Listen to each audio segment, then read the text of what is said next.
Sanibonani babukela emakhaya, igama lami uKhethiwe wakaMalika. Okay, iKida the Beauty Spa, i-spa si-focus kakhulu kuyo yonke into eyaka beauty.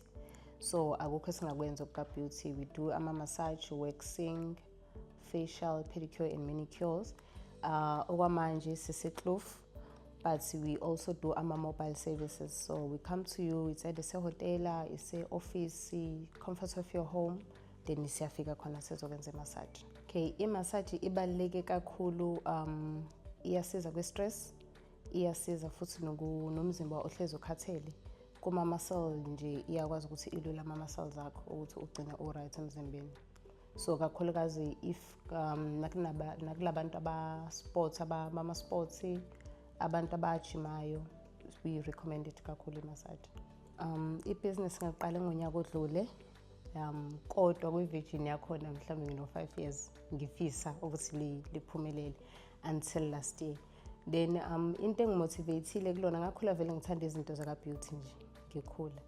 Then ngafunda ngazama ukuliqala but it didn't work ngalezo ikhathi. Then ngase ngi-apply ke ngasebenza. I-experience enginayo it's more than 10 years ngika beauty. Then last year ngase ngiqala ke. Umuntu mhlambe mufikile because sinama packages ahlukene sisebenza kanjalo. Sinako i-package ukuthi senze i-massage yodwa ehamba nama hot stones. Sinayo i-package ukuthi uthola i-massage senza i-foot treatment, i-facial ne-body scrub. So kuya ngokuthi umuntu ngaleso sikhathi usuka efuna i-treatment enjani, but ayikho into ozothi uyayifuna kuthina then ungayitholi. Umculo sidlala sisuka senza ukuthi urelaxise like ingqondo, yabo, because ngeke ithi uze kwi-spa ufuna ukuzorelaxa then bese ngidlala igqomo. Obvious ukuthi yabo ngeke ukwazi ukurelaxa. So lo mculo osudlalayo uyakusiza ukuthi ingqondo irelaxe, nawe umzimba wakho nje u-adjust ukuthi ngizorelaxa ke la ngikhona. Okay, ama-products esiwasebenzisayo, sisebenzisa ama-products esaziyo ukuthi suitable for sonke isikhumba somzimba, because kukhona ngempela abantu aba-allergic kwamanye ama-products. So asisebenzisi into eneyiphunga oqala lokho. Then okwamanje anginayo i-brand engizothi ngigxile kuyona kakhulu, yabo, but nje ngisebenzisa ama-products angenalo iphunga noma ama-products engazi ukuthi ngikaze silimaze isikhumba se-client. And okunye before ngithatha i-booking ye-client noma before i-client ngiqala i-treatment yalo, ngilibuza ukuthi kukhona yini into e-allergic kuyona ukuze singagcini sisebenzisa izinto kanti mhlambe linenkinga. Some of ama-client ayayifikela nama-oils awo athi ngicela ukuthi ngisebenzisele le oil yona e-right for isikhumba sami. Okay, ama-challenges sesiba nawo ukuba quiet, uthola ukuthi ama-client awekho. That's one of i-challenges engiba nawo okwamanje. Then nanokuthi amanye ama-client asuka afuna i-treatment e-special kakhulu, yabo. Uthola ukuthi mina I do indlela engazi ukuthi izo-accommodate wonke umuntu. So I can't ukuthi ngoba ufikile then I have to give you i-treatment edlula eyabhodi. So I have to treat you ngendlela efanayo. So amanye ama-client abanaleyo nto ukuthi mina ngifuna manje, yabo, khona la ma-client kanjalo. So to avoid izinto ekanjalo sengize ngathi I don't take ama-walk-ins. So you have to make a booking then bese ufika ngesikhathi sakho, because le ama-walk-ins yona umuntu efika sathi manje, and which is I can't do that. Okay, frequently asked i-question eba khona ile yokuthi mostly ibuzwa abantu besilisa yokuthi if I come to your spa will I get extra or happy ending, yabo. So mina we don't do that. There are ama-spa adila nalezo zinto kanjalo. Ngisho bayi-advertiser bayabhala ukuthi we do ama-central massage. Lawo ma-massage abizwa ngama-central massages. So lo mbuzo ngekosami ohlezi ukhona ke ohlezi ukhona kwe-client elibukayo. Ama-future plans enginawo ukuthi ngithole indawo enkulu.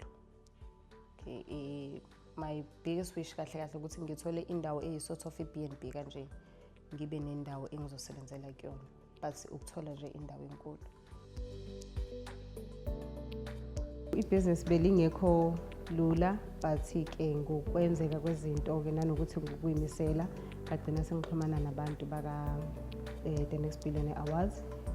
Bangisiza la bangisiza khona in order nokuthi ngize ngifike ekuthenini ngithole award nga-interviewer nabantu baka-ATR nabo basisiza ukuthi ngize ngibe kuma-exhibition aka-The Next Billionaire.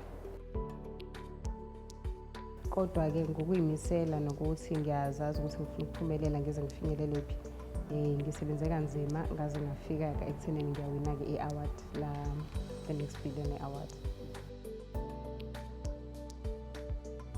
Ukuxhumana ne-Department of ATR kwangisiza ekuthenini ngikwazi ukuthi ngenze nama-exhibition because isifiso sami vele ukuthi ngigcine sengenza ama-exhibition, ngathanda nama-exhibition amakhulu.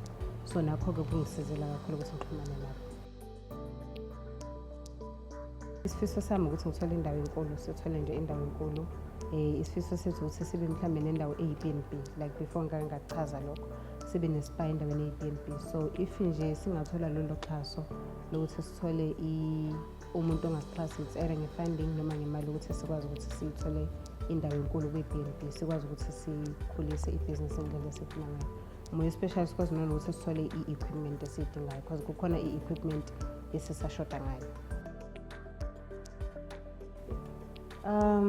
Target market yami ngeke ngize ngithi nginayo exactly, but njengoba ngithi ngifisa ukuthi sibe se-B&B, I know uma ngabe ngikaba i-B&B oyehotela, ibhizinisi lami lizofika la ngifuna khona because abantu abaningi if bebhukhile ehotela, if kunespa baba impilo abiba lula, unlike ukuthi umuntu methi ufuna ukuya kwi-spa kusamele adrive aye kwenye indawo. So nanoma kumuntu eze kwi-spa eseza ukuthi noma ngikhathele I can't drive, at least uzolala khona lapho kulo B&B. So isifiso sami ukuthi ngithole into ekanjalo.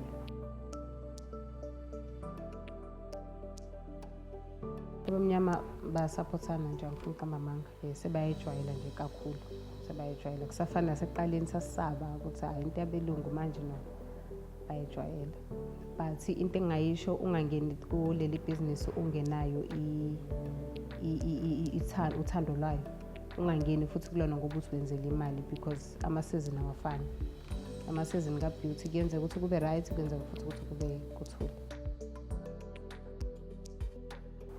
Mabeza kumina siku-5 Penny Road la eKlofu, nama-house call siyawenza futhi. But ama-prizes wama-house call awafani ne-prize muza kumina. Ngeke ngikubheke nalokho ukuthi i-house call ngiyenza kuphi, angiyenzi noma kanjani. I prefer ukwenza emahhotela, at least ngisongazi ukuthi lapho ngiyi-safe. Kukho lula ukuthi ngivele ngiye emzini womuntu, ngiyasaba. Khona kuma-social media, ku-social media uKida The Beauty Spa, naku-TikTok, naku-Instagram. Then i-cellphone number is 081 413 9556.